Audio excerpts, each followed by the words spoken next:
Hey guys, what's going on?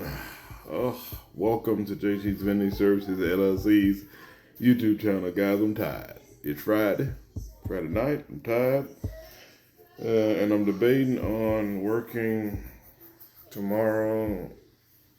I don't know. Anyway, hope you guys are having a blessed night. I'm going crazy. I'm just tired. So, man, a lot happened today. One, I ran into my favorite student while she was at work. She's doing great. She's still in a better position, but her and her fiance, they're still struggling with their financial situation, and because financials, you know, for being intentional with your finances puts a strain on your relationship, especially if the other person is not willing to put in the amount of work. And it's just we're just gonna keep her in our prayers. Who else? We're praying for ask God to help the financial literacy, our ACER program. We're working on trying to get into the Hollywood Community Center. We ask God to guide that and help us connect with the right people so that we can connect and teach the young men and women in the Hollywood area about financial literacy and how being intentional with your finances, no matter how little, can get you out of poverty. And that's what's missing in schools: personal finance, financial literacy, and it's school. I call schools government indoctrination camps. They say they teach kids the stuff they need for life, but they don't teach personal finance. So how the kids get out of school can't do taxes, don't know how to write in cursive, don't know how to put a signature, don't know how to do a budget, don't know how to balance a checkbook, don't know how to balance a bank account, don't even know how to earn money, don't even know what to do with money when they get it. So how are you teaching kids in school life skills that'll help them? Anyway, just pray that our ACER program, God guides that and helps us to get that set up in the correct way, and that God just blesses what we're doing. Not blesses what we're doing. We're serving our fellow man. We're doing what God has commanded us to do as Christians, so we know it's blessed. That's what I should say. So just keep us in your prayers, guys. We're doing the best we can to reach more men and women in these low income areas, to get them to understand that the government, along with the system, is running a game on you. And if you don't take control and you don't step out of that situation where you don't want to be indoctrinated anymore, you're going to always, if you always do what you have always done, then you will always be where you have always been. Remember, my 6th or 7th grade summer school teacher told me that. That was a long time ago, but I remember it.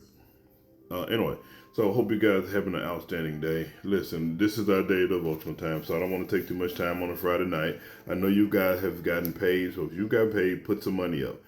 Don't get paid on Friday and broke by Monday. Save some money. Start saving now. You don't need a time frame. You don't need an amount other than maybe $25 out of your paycheck. Save it and just put it over to the side and don't touch it. So anyway, day of devotional time. It's entitled for, what's today, 14?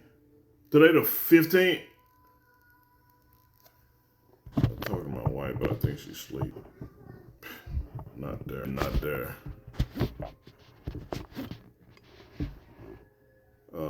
Yes, today is the 15th. So today is November 15th, and this day devotional is entitled, I Packed Your Parachute. And whatever you do, whether in word or deed, do it all in the name of the Lord Jesus, giving thanks to God the Father through him. Colossians chapter 3, verse 17.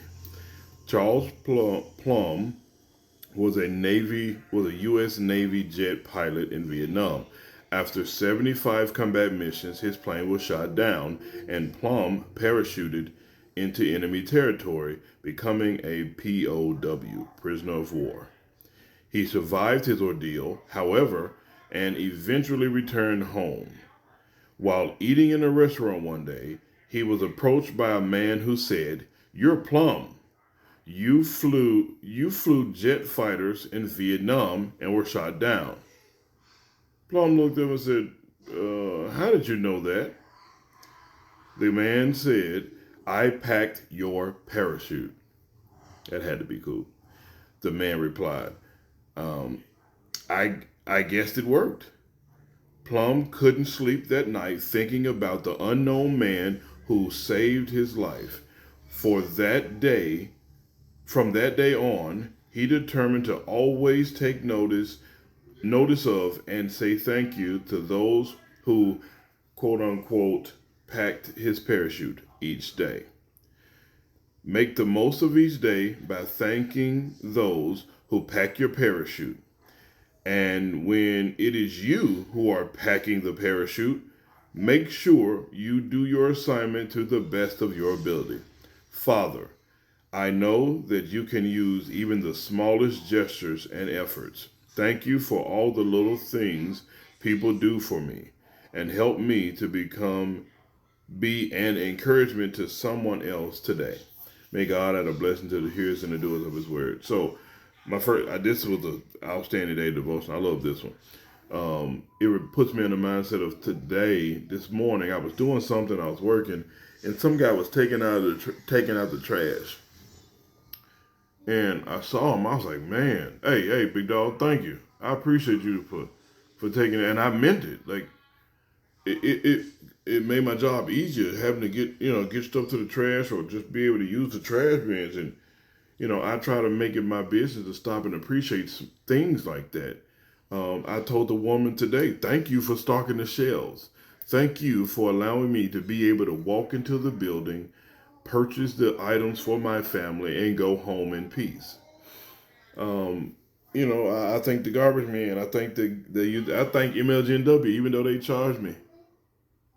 I still thank them, because without that, my family would be uncomfortable, and I wouldn't like it. So, like I said, uh, make the most of every day by thanking those who, quote unquote, pack your parachute. Those who help you do the thing that you have to do and have to get done. And when it's you packing the parachute and you're at work, and when you're serving your customers, do it to the best of your abilities. And that's all Christ commands us to do. He know we're not going to be perfect, but just giving it your best effort, and with a kind and generous and open heart, a heart of a servant as he had, you're honoring him just by doing that. So guys, you have a blessed night.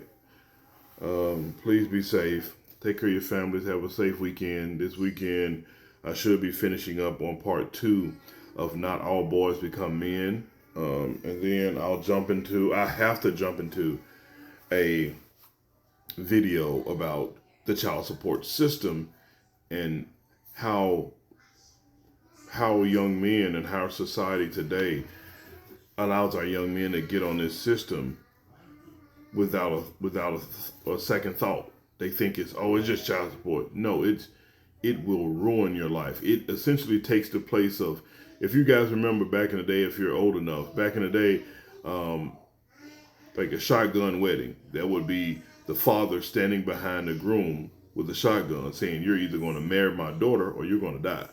Well, I'm going to shoot you." And he goes, "Well, I'll marry your daughter then."